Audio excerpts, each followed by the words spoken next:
Okay, so we're preparing, like it might seem strange that we've got him standing still when we're preparing to move him. Okay, so that's good. Now when I ask him to move off, see how I don't want him to come closer to me? See how my stick is my barrier to him? Okay, see how I always want him to keep his distance from me? See how he wants to fall in? And I know, Robin, we spoke with your horse about this, like, you know, how he's done this before, okay?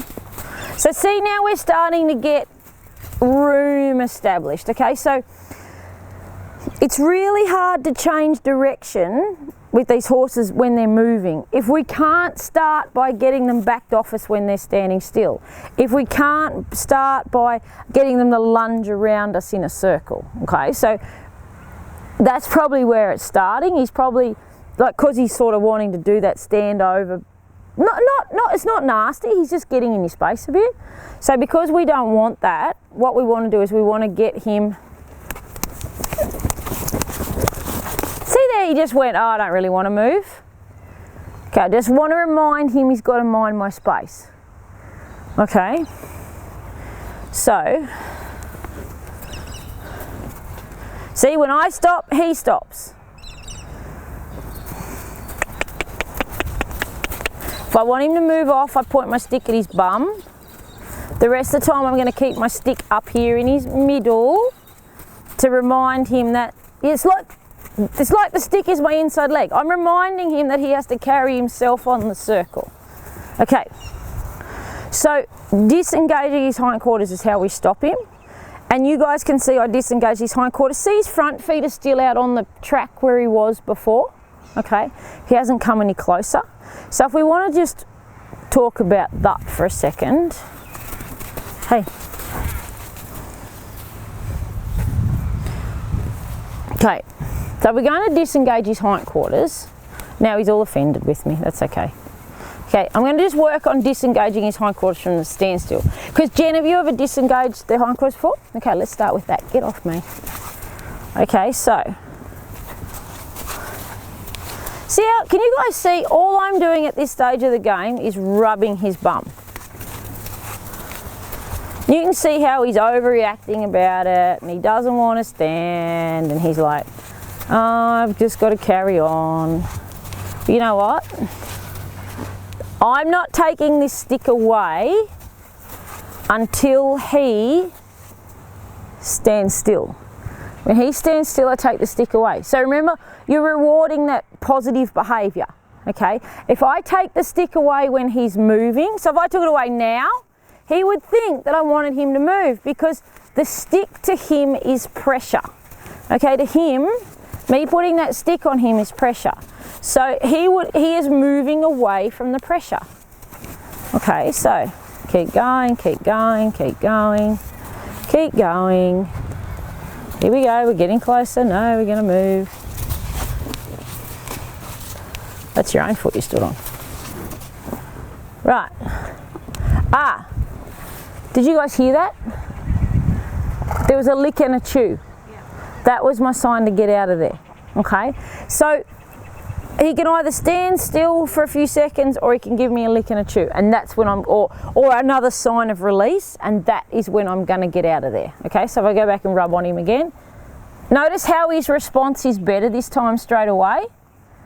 Because I took the stick away when he was doing what I wanted, he's going to repeat that rewarded behaviour. So that's what you always want to look for. How do I get them to repeat the behaviour that I want? Good boy. Now, you guys can see my body language is calm and relaxed and I'm just, you know, rubbing the stick.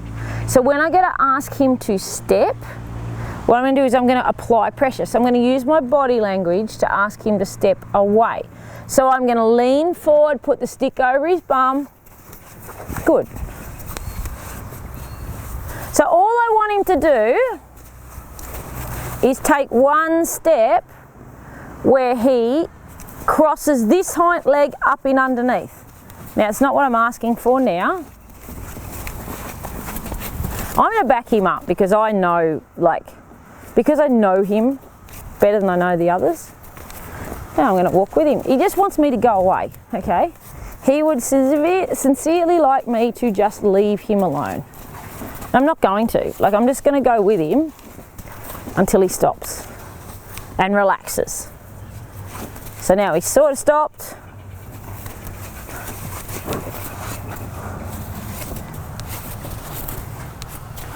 Can you guys see how he does different things? Like, he's looking for the answer all the time. Like, he might step sideways, he might back up, he might, you know, I'll ask him to step back now. There, okay, he's still, I'll go away. Now, go back to him. Rub him a couple of times. If he doesn't move, I'll go away. Don't come. See, can you guys see him rock toward me then? See how his whole emphasis is, I'm going to get on top of you. He's got to not do that. He's got to understand that we can do stuff with him and he doesn't have to be standing on top of me or Kate. You know, he can just relax. Now he's licking and chewing, but he's moving. Okay, so that's not in our contract. Our contract is you stand still. There you go. Oh. Don't bite me. Good. Oh, excellent. Okay, and I know he'll push the boundaries like the same a bit sometimes. Like he'll like, oh mum, you know, you don't really want to do that. You know. Ah, look at that, size straight away. Good. Okay. Now I'm going to ask him to disengage. Now he's super movey, so Jen, he's kind of the opposite of your horse, who, you know, is lazy and laid back. Like this bloke, he wants to move. So I don't have to put a big heap of pressure on him to get him to move. So I just tap over his bum, tap over his bum. Now, yes, his front end is moving a lot. So I'm going to step towards his hip and make his hip move a little further. Did you see I got that bit further back? Okay, I didn't just stand up by his shoulder. If I need his hip to move more, I move my feet and get further back towards the part that I need to move. Does that make sense? I don't. No, we'll get him to stand. So always go back to desensitizing first, okay? Always go back to rubbing him with the stick first so that he does not associate the stick with go, okay? I don't want him to pay attention to the stick. I want him to pay attention to my body language. That's what I'm looking for. I want the horse to listen to my intention, not the fact that I'm carrying a stick or a flag or whatever, you know. Good boy.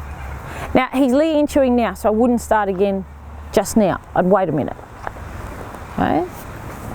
I might tell him he's a good boy. Don't need to be in my face.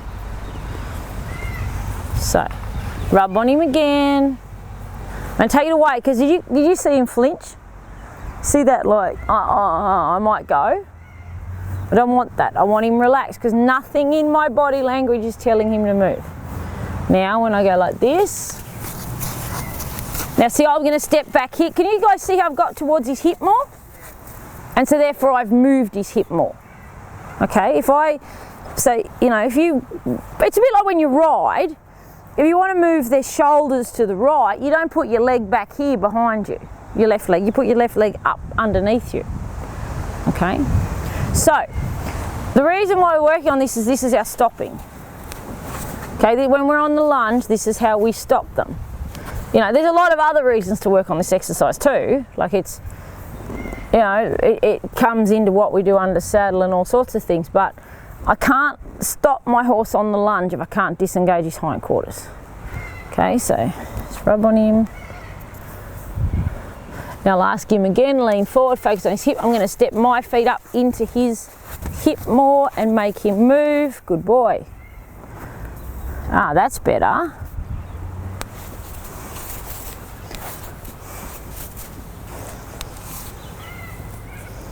Good boy. Right. Let's have a go at disengaging their hips first.